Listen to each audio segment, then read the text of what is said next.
நேயர்களே, தற்போது நேற்று முன்தினம் வரைக்கும் நாம் ஈரானுடைய ஆயுதத்தின் பலன் அமெரிக்காவினுடைய மிக முக்கியமாக அப்ரஹாம் லிங்கனுடைய கப்பல் அவர்களுடைய நடைமுறைகளை பார்த்தோம். இன்றைக்கு மிக முக்கியமாக துருக்கியினூடாக ஒரு சிறிய சமிக்சை அமெரிக்காவுக்கும் ஈரானுக்கும் இடையிலே ஏற்பட்டிருக்கிறது. அந்த செய்தியினுடைய உண்மை தன்மைகள் இன்னும் ஆழமாக நாம் பதிவு செய்ய வேண்டியது உள்ள என்றாலும் லண்டனினுடைய ஒரு காணொளி துருக்கியுடைய புரோக்கரேஜின் வாயிலாக ஒரு செய்தி அமெரிக்காவுக்கு ஈரான் வழங்கியிருக்கிறது. அதாவது என்ரிச் செய்யாமல் அணு ஆயுதங்களை நாங்கள் பயன்படுத்தாமல் இருப்பதற்காக, தயாரிக்காமல் இருப்பதற்காக சில ஒப்பந்தங்களை கைச்சாத்திடலாம் என அப்பாஸ் அராகச்சியின் மூலமாக துருக்கிக்கு சொல்லப்பட்டு அது அமெரிக்காவுக்கும் கடத்தப்பட்டிருக்கிறது. அமெரிக்கா அதை கேட்டு சில மகிழ்ச்சி, அதாவது ஓரளவுக்கு இறங்கி வந்திருக்கிறார்கள் என்பதை போன்ற ஒரு பாசிட்டிவான ஒரு சிக்னல் கிடைத்திருக்கிற நேரத்தில் அமெரிக்கா மற்றொரு வலிமையான கண்டிஷனை போட்டிருக்கிறார்கள். அது என்னவென்றால், அதற்கு ஈரான் ஒத்துழைக்க மறுத்தார்கள். என்னவென்றால், இருக்கக்கூடிய அந்த 450க்கு மேற்பட்ட என்ரிச் செய்யப்பட்ட யுரேனியத்தை எங்களிடத்திலே ஒப்படைக்க வேண்டும் என்று கேட்டபோது முழுமையாக ஈரான் மறுத்திருக்கிறது. அதை நாங்கள் உங்களிடத்தில் ஒப்படைக்கப் போவதில்லை, அது எங்களுக்கு நாட்டிற்கு தேவை என்று சொல்லியிருக்கிறார்கள். ஆகவே அமெரிக்காவுக்கு எந்த விதத்திலும் லிபியாவை போன்றதொரு நிலை உருவாகிவிடக் கூடாது என்பதில் ராஜதந்திர யுக்தியோடு மறுத்திருக்கிறார்கள். இரண்டாவது, அமெரிக்காவினுடைய கோரிக்கைகள் எதையும் ஏற்றுக்கொண்டாலும் இந்த கோரிக்கை மட்டும் ஈரானால் ஏற்றுக்கொள்ள முடியாது. 14,000 கிலோமீட்டர் வரைக்கும் நீளமாக சென்று தாக்கும் ஒளி அலைகளை விட 3 மடங்கு கைபர் ஷகான் மற்றும் கொர்ரம்சோர் போன்ற I-5, அதே போன்று அல் கதர், நிறைய இவற்றை தயாரிப்பதற்கு தடை, ரெஸ்டரேஷன். ஆனால் அதை ஒரு காலமும் நாங்கள் ஏவுகணை தயாரிப்பு தொழில்நுட்பத்திலிருந்து விலகப் போவதில்லை என ரொம்ப தெளிவாக அறிவித்தார்கள். ஆக இந்த பேச்சுவார்த்தைகள் இப்பொழுதெல்லாம் நடைபெறுவதற்கான சாத்திய கூறுகள் இழுத்து கதவடைப்பு செய்யப்பட்டிருக்கிறது. ஆனால் துருக்கியோடு அவர்கள் சொன்னார்களா என்ற செய்தி ஆதாரம் இல்லாவிட்டாலும் இது ஒரு சமிக்சையான செய்தியாக பார்க்கப்படுகின்றது. அது எந்த அளவிற்கு அமெரிக்காவுக்கு ஒத்துழைத்தார்கள் என்பதை பற்றி ஆதாரப்பூர்வமாக இல்லாவிட்டாலும் ஒரு செய்தியை நான் உங்களுக்கு வழங்கியிருக்கிறேன். இதற்கிடையிலே கத்தார், ஓமன், ஐக்கிய அரபு அமீரகம், யுனைடெட் அரபு எமிரேட்ஸ் மற்றும் சவுதி அரேபியா ஆகிய வளைகுடா நாடுகளின் முயற்சிகள் தற்போது ரொம்ப தெளிவாக தெரிகிறது.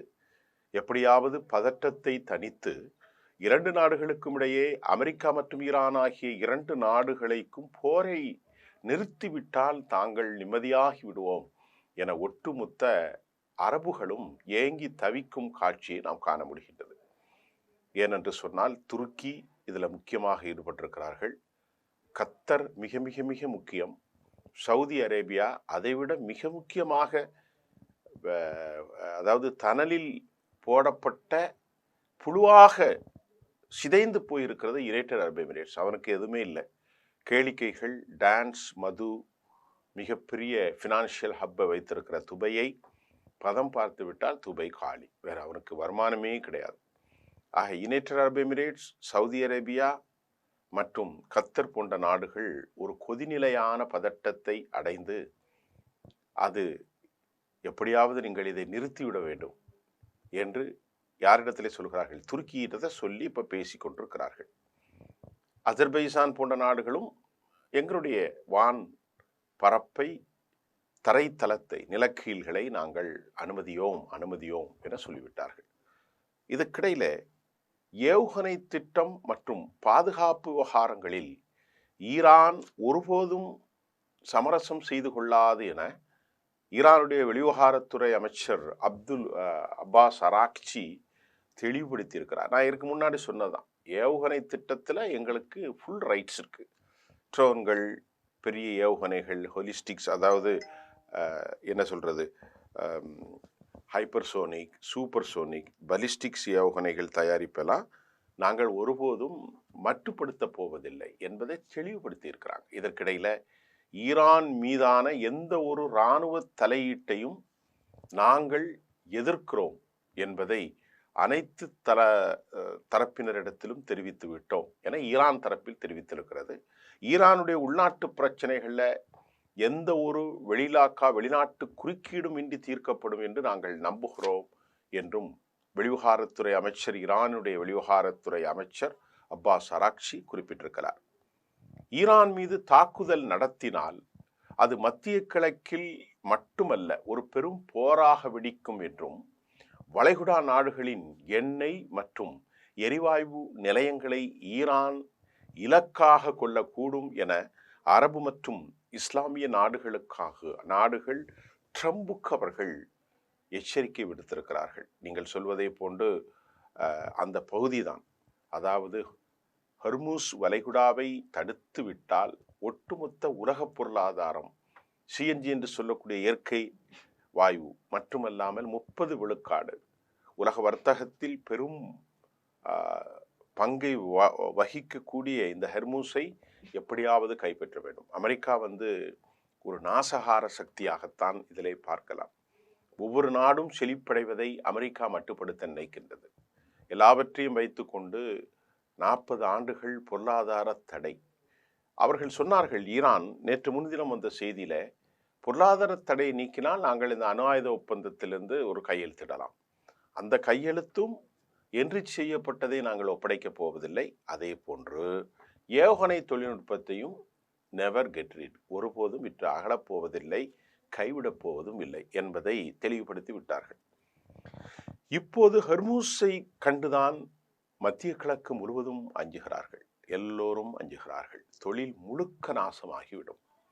இதற்கிடையிலே அமெரிக்காவின் நிபந்தனைகளை நாங்கள் ஏற்றுக்கொண்டால் அமெரிக்காவோடு காலில் விழுவதற்கும் சரணடைவதற்கும் சமமானதொரு நிலையை உருவாக்குவதில் நாங்கள் ஒருபோதும் விரும்பப் போவதில்லை என ஈரான் தெளிவுபடுத்தியிருக்கிறது. ஈரானுடைய உச்சபட்ச தலைவர் சையத் அலி அயாத்துல்லா கமைனி இந்த நிபந்தனைகளை முழுமையாக நிராகரித்திருக்கிறார் என்ற செய்தி நேற்று வந்திருக்கிறது. கடந்த ஆண்டு ஜூன் மாதம் இஸ்ரேலுடனான 12 நாட்கள் போரில் அமெரிக்கா ஈரானின் 3 மிக முக்கிய இஸ்பஹான், ஃபர்தோஸ், நட்டான்ஸ் போன்ற அணுசக்தி நிலையங்கள் மீது தாக்குதல் நடத்திய தாக்குதலும் ஈரானின் பாதுகாப்பு திறன் பாதிக்கப்பட்டுள்ளது. இதற்கிடையே அமெரிக்காவினுடைய மிக முக்கிய நாளிதழான வால் ஸ்ட்ரீட் ஜேர்னல் கடந்த 2 நாட்களுக்கு முன்பு நேற்று முன்தினம் 28ஆம் தேதி மாலை வெளியிட்ட செய்தியில் சில தகவல்களை பகிர்ந்துள்ளது. அது என்னவென்று பார்ப்போம். வால் ஸ்ட்ரீட் ஜேர்னலுடைய அந்த செய்தியில் ஈரான் மீதான தாக்குதலுக்கு தங்கள் வான் பரப்பை பயன்படுத்த அனுமதிக்க முடியாது என சவுதி அரேபியாவும் UAE அமீரகமும் அறிவித்திருப்பது டொனால்ட் ட்ரம்ப் நிர்வாகத்தின் வெளியுறவு கொள்கைக்கு மிகப்பெரிய பின்னடைவு என அமெரிக்காவினுடைய மிகப்பெரிய நாளிதழ் வால் ஸ்ட்ரீட் ஜேர்னல் தன் கருத்தை பகிர்ந்துள்ளது. இரண்டாவது, ஈரானோடு போர் ஏற்பட்டால் அதில் சவுதி அரேபியா இழுக்கப்படலாம் என்பதால் சவுதி அரேபியா மிகுந்த கவலை கொண்டிருப்பதாகவும் 2019ஆம் ஆண்டு அமெரிக்க அதிபர் டொனால்ட் ட்ரம்பின் முதல் பதவி காலத்தில் சவுதி அரேபியாவின் எண்ணெய் நிலையங்களை ஈரான் தாக்கியது என்றும் வால் ஸ்ட்ரீட் ஜேர்னல் குறிப்பிட்டிருக்கிறது. அது உங்களுக்கு தெரியும், அராம்கோவை தாக்கியது, யமனோடு போர், இதெல்லாம் வால் ஸ்ட்ரீட் ஜேர்னல் குறிப்பிடுகிறது. அதனைத் தொடர்ந்து ஈரான் மற்றும் அதன் ஆதரவு அமைப்புகள் ஹூதிகள் மற்றும் ஹிஸ்புல்லாக்கள் தாக்குதலுக்கு சவுதியும் அமீரகமும் ஏற்கனவே இலக்காகி இருப்பதை சுட்டிக்காட்டிய வால் ஸ்ட்ரீட் ஜேர்னல் ஈரானின் பலம் குறைவது அவர்களின் நலனுக்கு நல்லதுதான் அப்படி தூண்டி விடுறாங்க. ஆனாலும் பிராந்திய அமைதியின்மை, ஸ்டெபிலிட்டி, அன்சர்டினிட்டி மற்றும் ஈரானின் பதிலடிக்கு அஞ்சிய சவுதி அரேபியாவும் யுனைடெட் அரபு எமிரேட்ஸ், கத்தர் போன்ற நாடுகள் அமெரிக்காவினுடைய கேடயமாக ஒருபோதும் மாறாது, அவர்கள் மாறவும் விரும்பவில்லை என்றும் சர்வதேச அமைதிக்கான கார்னகி அமைப்பைச் சேர்ந்த கரீம் ஷதாத்பூர் வால் ஸ்ட்ரீட் ஜேர்னலிடத்தில் தன் கருத்தை தெரிவித்ததையும் நான் இங்கே உங்களோடு பகிர்ந்து கொள்கிறேன். கடந்த புதன்கிழமை மத்திய கிழக்கில் ஏராளமான போர்க்கப்பல்கள் மாலை நேரத்தில் அவைகள் குவிக்கப்பட்டு கொண்டிருப்பதை சுட்டிக்காட்டிய அமெரிக்க அதிபர் டொனால்ட் ட்ரம்ப் ஒரு ஒப்பந்தத்தை எட்டுமாறு ஈரானுக்கு தொடர்ந்து தொடர்ந்து தொடர்ந்து எச்சரிக்கை கொடுத்தார். அமெரிக்காவுக்கும் பல சிக்கல்கள் இருப்பதையும் அமெரிக்கா உணர்ந்திருக்கிறது. இதற்கிடையிலே ஓய்வு பெற்ற விமானப்படை அமெரிக்காவினுடைய லெப்டினன்ட் ஜெனரல் டேவிட் டெப்டூலா ஒரு கருத்து கூறுகையில், இராணுவ ரீதியாக பார்க்கும்போது சவுதி அரேபியா மற்றும் அமீரகத்தினுடைய இந்த முடிவு அமெரிக்காவின் திட்டங்களை சற்று சிக்கலாக்கும், ஆனாலும் அமெரிக்காவுக்கு செலவுகள் அதிகரிக்கும், ஆனாலும் ஈரானுக்கு எதிரான அமெரிக்க நடவடிக்கை இது முழுமையாக தடுத்து விடாது என்றும் அவர் ஒரு கருத்தை வால் ஸ்ட்ரீட் ஜேர்னலிடத்திலே பதிவு செய்திருக்கிறார். இந்த நிலையில் சவுதி அரேபியாவின் வான் பரப்பையோ அல்லது அதன் தளங்களையோ பயன்படுத்த முடியாவிட்டாலும் அமெரிக்காவால் ஈரானின் இலக்குகளை தாக்க முடியும். எப்படி என்றால், ஜொர்டான், சிரியா மற்றும் ஈராக் வான்பரப்பு வழியாக போர் விமானங்களை அனுப்பலாம், நீர்மூழ்கி கப்பல்கள் மூலம் ஏவுகணை தாக்குதல்களை நடத்த முடியும் என்றும், அரபிக்கடலில் உள்ள போர் கப்பல்களை பயன்படுத்த வாய்ப்புகள் அதிகம் உள்ளதாகவும் கூட வால் ஸ்ட்ரீட் ஜேர்னல் கட்டுரையில் தெளிவுபடுத்தி இருக்கிறது. ஐக்கிய அரபு எமிரேட்ஸ் தனது வான்பரப்பில் பல்வேறு கட்டுப்பாடுகளை விதித்திருந்தாலும் அமெரிக்கா அபுதாபியில் ஒரு இராணுவ தளத்தை கொண்டிருப்பதையும் அது சுட்டிக்காட்டியிருக்கிறது. ஐக்கிய அரபு எமிரேட்ஸ், யுனைடெட் அரபு எமிரேட்ஸ் UAE தலைநகர் அபுதாபியின் தெற்கே அமைந்துள்ள அல் தஃப்ரா அமெரிக்காவுடைய ஓடுதளம், விமானத்தளம் ஐக்கிய அரபு எமிரேட்ஸ் விமானப்படையோடு தற்போது தொடர்ந்து இணைந்து செயல்படுவதையும் அது சுட்டிக்காட்டியிருக்கிறது. இதற்கிடையே ISக்கு எதிரான பெரும் அளவிலான நடவடிக்கையும் கடந்த காலங்களில் பிராந்தியம் முழுமையான உளவு பணிகளையும் ஒருங்கிணைக்கும் ஒரு முக்கிய அமெரிக்க விமானத்தளம் இதுவென ராய்ட்டர்ஸ் செய்தி முகமை தன் செய்தியில் கூறுகிறது. அதேபோல் துபாயில் உள்ள ஜபல் அலி துறைமுகம் அதிகாரப்பூர்வ இராணுவ தளம் கிடையாது என்றும், இது மத்திய கிழக்கில் அமெரிக்க கடற்படை கப்பல்கள் வந்து செல்லும் மிகப்பெரிய துறைமுகமாக பார்க்கப்படுகிறது. இங்கு அமெரிக்காவின் மிகப்பெரிய விமான தாங்கி கப்பல்கள் மற்றும் பிற போர்க்கப்பல்கள் அடிக்கடி வந்து செல்லலாம் என்றும் சொல்லப்படுகிறது. இந்த நிலையில் ஈரானில் ஒரு கொதிநிலை உருவாகி இருக்கிறது. நேற்று மிக முக்கியமாக சர்வதேச காணல்களில் பந்தர் அப்பாஸ் என பேசப்பட்டது. இது ஹெர்மூஸ் வளைகுடாவை ஒட்டியிருக்கிற அதன் சார்புடைய பெரும் துறைமுகம் பந்தர் அப்பாஸ். கடந்த காலங்களில் சீனாவால் குவிக்கப்பட்ட ஏராளமான கெமிக்கல் வெடித்து சிதறியதும் இந்த பந்தர் அப்பாஸ் தான். பந்தர் அப்பாஸ் மற்றும் அஹுவாஸ் பகுதிகளில் ஈரானில் குண்டுவெடிப்பில் 5 பேர் மரணித்து போயிருக்கிறதில் ஒரு 4 வயது குழந்தை உட்பட 5 பேர் கொல்லப்பட்டார்கள். இஸ்ரேல் உடனடியாக தமக்கும் இந்த குண்டுவெடிப்புக்கும் எந்த ஒரு சம்பந்தமும் இல்லை என்றும் தெரிவித்திருக்கிறது. 15 பேருக்கு மேல் சிகிச்சையில் இருப்பதாகவும் தற்போது செய்திகள் தெரிவித்திருக்கிறது. இராணுவம் மற்றும் கடற்படை தளபதிகள் குறிவைக்கப்பட்டதாக வலைத்தளங்களில், அதாவது சமூக ஊடகங்களில் பரபரப்பான செய்திகள் வெளியாகியுள்ளன.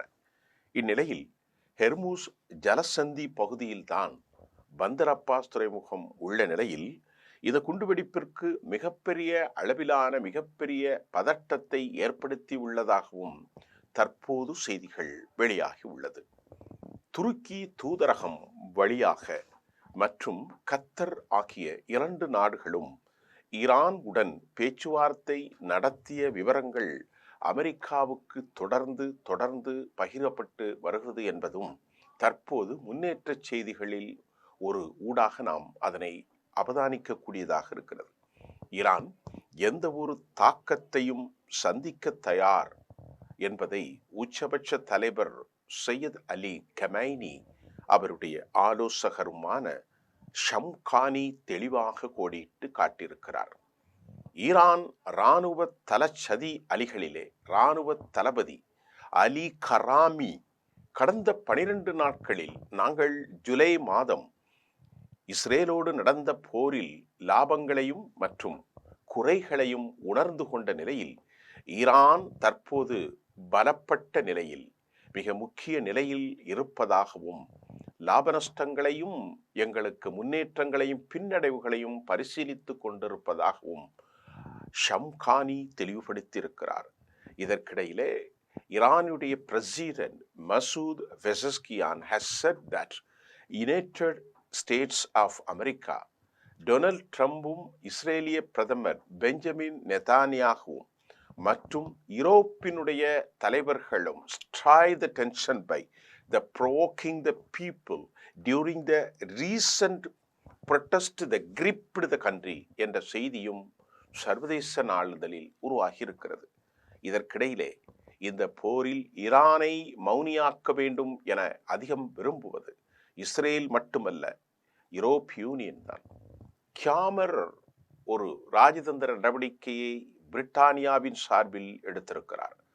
தற்போது அவர்கள் உலகில் இன்னெவிட்டபிள் ஃபோர்ஸாக தவிர்க்க முடியாத சக்தியாக எழுந்து வரும், அதாவது சீனாவுக்கு மாற்றாக மிகப்பெரிய பொருளாதாரத்தை தாம் அடைய வேண்டுமென்றால் சீனாவை தாம் ஒருபோதும் கைவிட முடியாது என்பதை ஒப்புக்கொண்டிருக்கிற ஸ்டர் கியாமர் இப்போது நேரடியாக இந்த போரில் யூரோப்பியன் சார்பில் அமெரிக்காவுக்கு அவர் ஒத்துழைக்கப் போவதில்லை. ஆனாலும் வளைகுடா போரில் தன் நீண்ட நெடிய பகிங்கர எதிரியாக யூரோப்பிய யூனியனால் அறிவிக்கப்பட்ட ஈரானுக்கு எதிராக மறைமுக ஆதரவை அவர் வழங்குவார், அல்லது வேறெந்த வழியிலும் அவர் அமெரிக்காவுக்கு இணைவு ஆதரவாக பிரித்தானியா செயல்படும் என்பதை கியாமரின் பேட்டியின் வாயிலாக நாம் அறிந்து கொள்ள முடிகின்றது.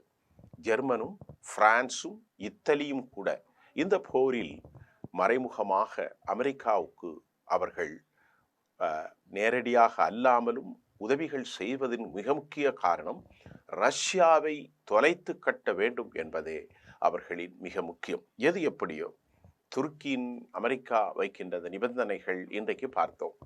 ஈரான் ஒருபோதும் தனது வான்பரப்பிலிருந்து ஏவுகணை ஏவுதலை அது மட்டுப்படுத்தாது.